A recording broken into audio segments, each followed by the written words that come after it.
Vidéo, on va aller un peu plus loin dans la personnalisation de notre module Bundle Abbey Road. Donc on va venir charger le module tout simplement à l'intérieur d'Ableton Live en venant charger le module Contact. On est venu chercher Abbey Road Modern Drummer. Donc je l'avais déjà expliqué précédemment, donc on va passer en revue les différents réglages ici un peu plus en profondeur.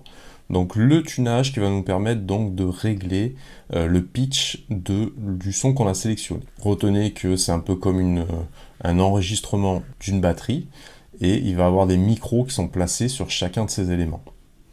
Donc ça va vous apprendre un peu les notions d'enregistrement et d'ingénieur son. Donc ici on va pouvoir détuner un son en particulier. Donc on va appuyer sur Select by MIDI pour sélectionner l'élément en question. Donc là il s'agit du tome 4.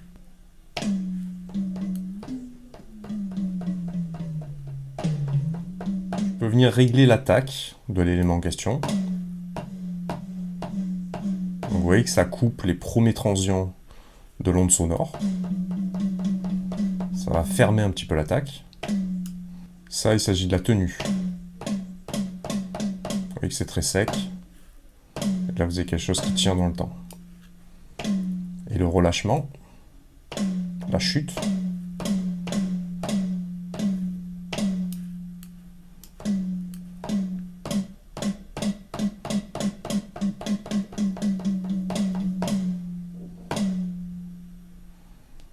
Voilà, j'espère que c'est clair pour vous. On peut également aller à l'intérieur du mixeur. Donc vous voyez que quand on est dans le mixeur, on envoie le volume un peu comme sur une table de mixage qui joue actuellement sur le tome 1. Donc on est bien sur la bonne piste en question, vous cliquez dessus pour voir les réglages, et on va venir passer en revue les différents réglages qui sont présents à l'intérieur. Donc ça, s'il s'agit d'un EQ classique. Réglage belle sur les consoles SSL vont rajouter un peu de chaleur, un peu de brillance. Ici on a le bas du spectre, de 40 à 600 Hz, avec une atténuation de l'élément de plus ou moins 20 dB.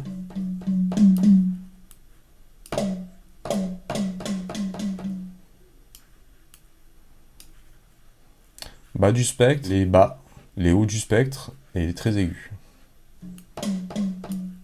Ici c'est pareil, on va avoir un réglage de 2000 à 20 000. Je vais avoir un réglage de forme là, donc soit un réglage en shelve, soit un réglage en belle. Donc soit quelque chose de très fin, soit quelque chose de beaucoup plus large. Ça va être la même chose ici. Et pareil dans les aigus. Pour rajouter plus de brillance. Et un contrôle de volume général.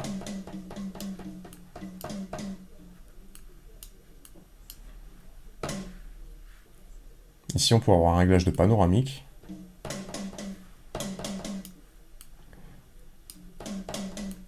Et un réglage de volume classique. Ici, je vais avoir des réglages de micro. L'overhead, le micro du mix de l'overhead et le micro de la room.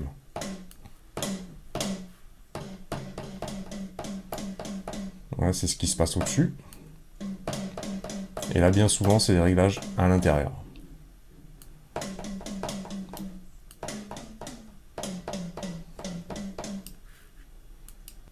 Ici, on peut mettre un réglage aléatoire qui va venir s'appliquer. Qui va jouer soit sur la vélocité, la hauteur de note, sa durée dans le temps, avec un nouveau pitch. Et un tone, donc qui est une vision de l'équalisation qui va donner un peu plus de profondeur.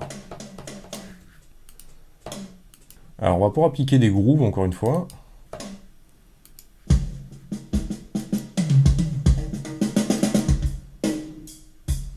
Donc là, on joue le groove général et on vient contrôler différents presets pour le faire varier. Très utile en production et quand on joue en live. Alors, tout va se jouer au tempo de la session, bien évidemment.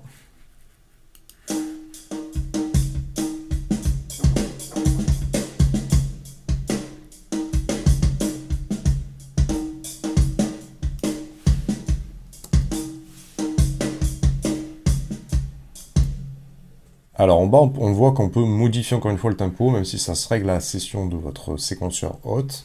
Vous allez pouvoir le faire également en le doublant, en diminuant par deux. Ici, ça va être la qualité de jeu un petit peu du batteur. Donc si on veut voir quelque chose de plus droit ou avec un petit peu plus de groove, on va dire, dans la manière de jouer. Donc il va prendre un peu plus de liberté. Si on enregistre en studio, il y a des sessions où on va avoir quelque chose de très droit, de très précis. Le batteur aura une instruction bien précise. Et sinon, si vous voulez qu'il parte un peu plus freestyle, qu'il mette un petit peu plus de jeu dans sa manière de jouer, on va pouvoir ouvrir un petit peu le tightness.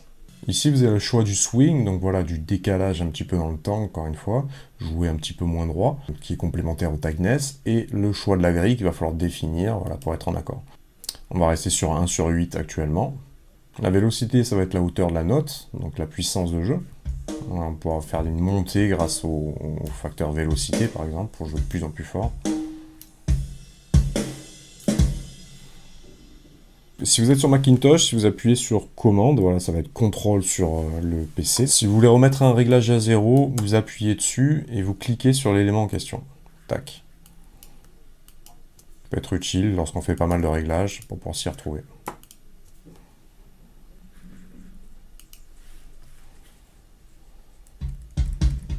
Alors, on va venir jouer une petite séquence à l'intérieur d'Ableton. Donc on ouvre un pattern.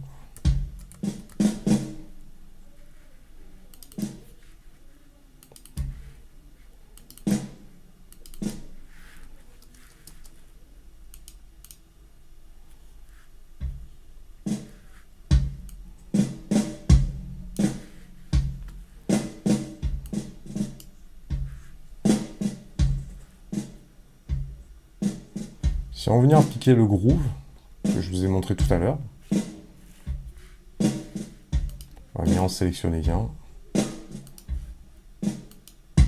Appliquer ici. Et là voilà, il a été glissé à l'intérieur. Et vous voyez qu'on récupère vraiment les réglages qui ont été faits et qu'on va pouvoir modifier si on le souhaite.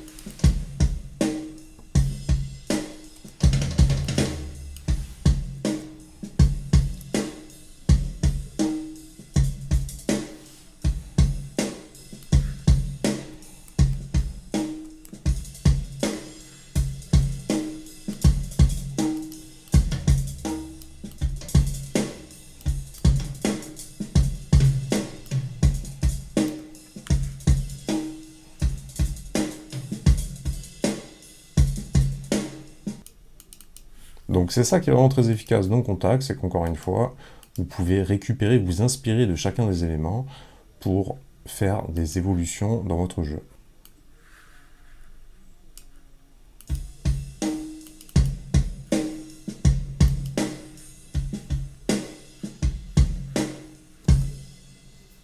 Ici, vous allez pouvoir changer de preset à l'intérieur du mixeur. Donc là, j'ai un preset FX pour le kick. Et voilà, je peux en appliquer un autre pour avoir une autre sonorité si je le souhaite. Avec l'équalisation à apporter vraiment un vrai changement au niveau du son.